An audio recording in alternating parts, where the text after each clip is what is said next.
Hello curious people, welcome back to my channel. If you're new to this channel, yes, I am sure you're curious. So চলো guys, আজকে যাচ্ছি জেলে। Yes, জেলে। তো আজকে যাচ্ছি আমরা আলিপুর মিউজিয়ামে। তো চলো একদম স্পটে পৌঁছে কথা বলছি তোমাদের সাথে, দেখা যাক কি কি আছে ওখানে।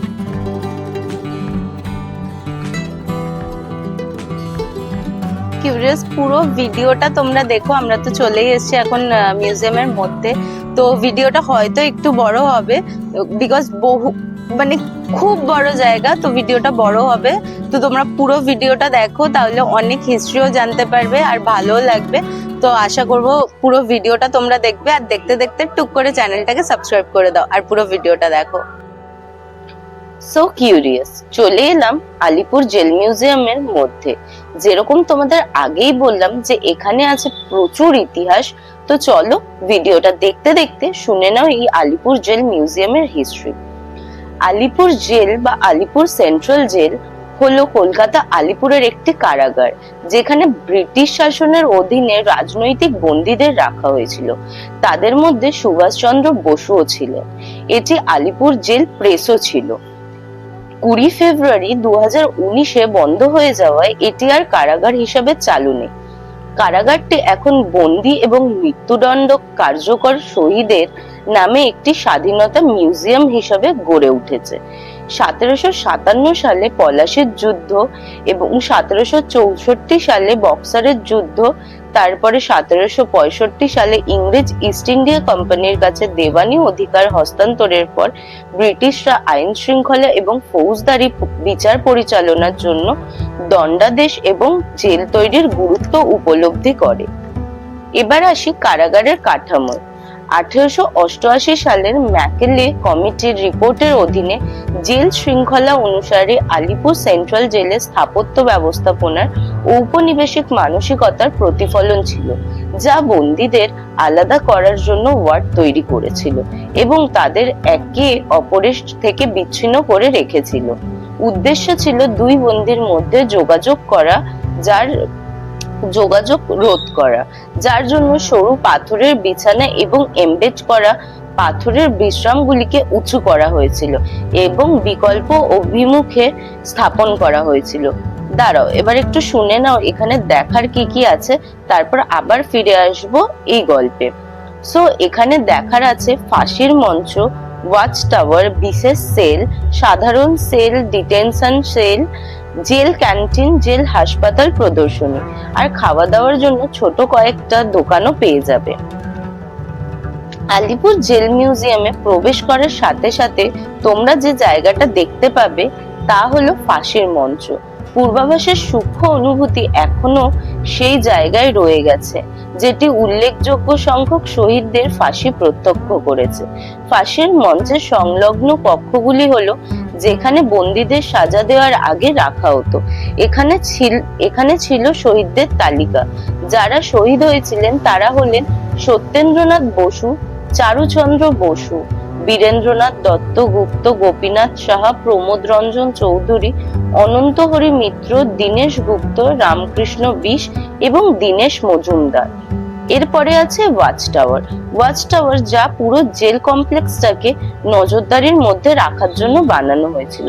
তারপরে আছে বিশেষ সেল, যে ঘরে পণ্ডিত জওহরলাল নেহেরু, নেতাজি সুভাষচন্দ্র বসু, ডক্টর বিধানচন্দ্র রায়, দেশবন্ধু চিত্তরঞ্জন দাস, দেশপ্রিয় যতীন্দ্রমোহন সেনগুপ্তের মতো বিশিষ্ট ব্যক্তিদের ব্যবস্থান ছিল। আর এনাদের নিজ নিজ কক্ষে তাদের মূর্তি রাখা হয়েছে এবং তার পাশে ওনাদের সেই সময় কাটানোর মুহূর্ত সম্পর্কে বিস্তারিত লেখা আছে। তারপর আছে সাধারণ সেল। ব্রিটিশ শৃঙ্খলা ও শাস্তি ব্যবস্থার অধীনে ব্যারাকের মতো একটি দ্বিতল ভবন তৈরি করা হয়েছিল, যেখানে প্রতিটি বিভাগে 50 জনের বেশি বন্দীদের থাকতে দেয়া হতো না। আরো আছে প্রচুর দেখার ও বোঝার জায়গা। সবটা বলতে গেলে ভিডিওটা অনেক বড় হয়ে যাবে। এইবার তোমাদের আরেকটা জিনিস বলি। প্রথমত, এই আলিপুর জেল মিউজিয়ামটা সোমবার বন্ধ থাকে। টিউসডে থেকে সানডে প্রত্যেক দিন 12টা থেকে 6টা পর্যন্ত খোলা। টিকিট প্রাইস হলো 30 টাকা। 5:30টার সময় টিকিট কাউন্টার বন্ধ হয়ে যায়। আর এখানে একটা লাইট অ্যান্ড সাউন্ড শো হয়, যেটা হচ্ছে টিউসডে থেকে সানডে সন্ধ্যে 6:30 থেকে হয় বেঙ্গলিতে, ওয়েডনেসডেতেও হয় এই শোটা বেঙ্গলিতে। শুধু ফ্রাইডে, স্যাটারডে ও সানডে 7:30টাতে হয় হিন্দিতে। এই লাইট অ্যান্ড সাউন্ড শোটা আর এই শো লাইট অ্যান্ড সাউন্ড শোটার আর এমনি মিউজিয়ামের টিকিট প্রাইস আলাদা। লাইট অ্যান্ড সাউন্ড শো এর টিকিট প্রাইস হচ্ছে 100 রুপিস।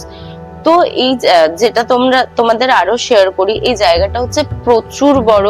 তো তোমরা একটু সময় নিয়ে আসো, দেখতে পারবে। আর এই ভিডিওটাতে আমি পুরো ডিটেলস শেয়ার করেছি আর পুরো মিউজিয়ামটাকে দেখানোর চেষ্টা করেছি, কিন্তু তাও পুরো মিউজিয়ামটাকে দেখানো হয়নি, কারণ না হলে ভিডিওটা হয়তো 1 ঘন্টার হয়ে যেত। সো সেই জন্যই তো বলবো তোমরা একবার যাও আর এই ভিডিওটা পুরো দেখো, তোমরা অনেক কিছু দেখতে পারবে, অনেক কিছু জানতে পারবে। তো চলো ভিডিওটা দেখতে থাকো, আর বাদবাকি কথা তোমাদের সাথে ভিডিও শেষে আবার বলছি। তো চলো ভিডিওটা দেখো, ভিডিও শেষে দেখা হচ্ছে আবার।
সো কিউরিয়াস এখানটায় ঘুরলাম, প্রচন্ড বড় জায়গা। এটা ওপেন হয় তোমাদের সকাল 12টা আর বন্ধ হয় তোমার সন্ধ্যে 6:30।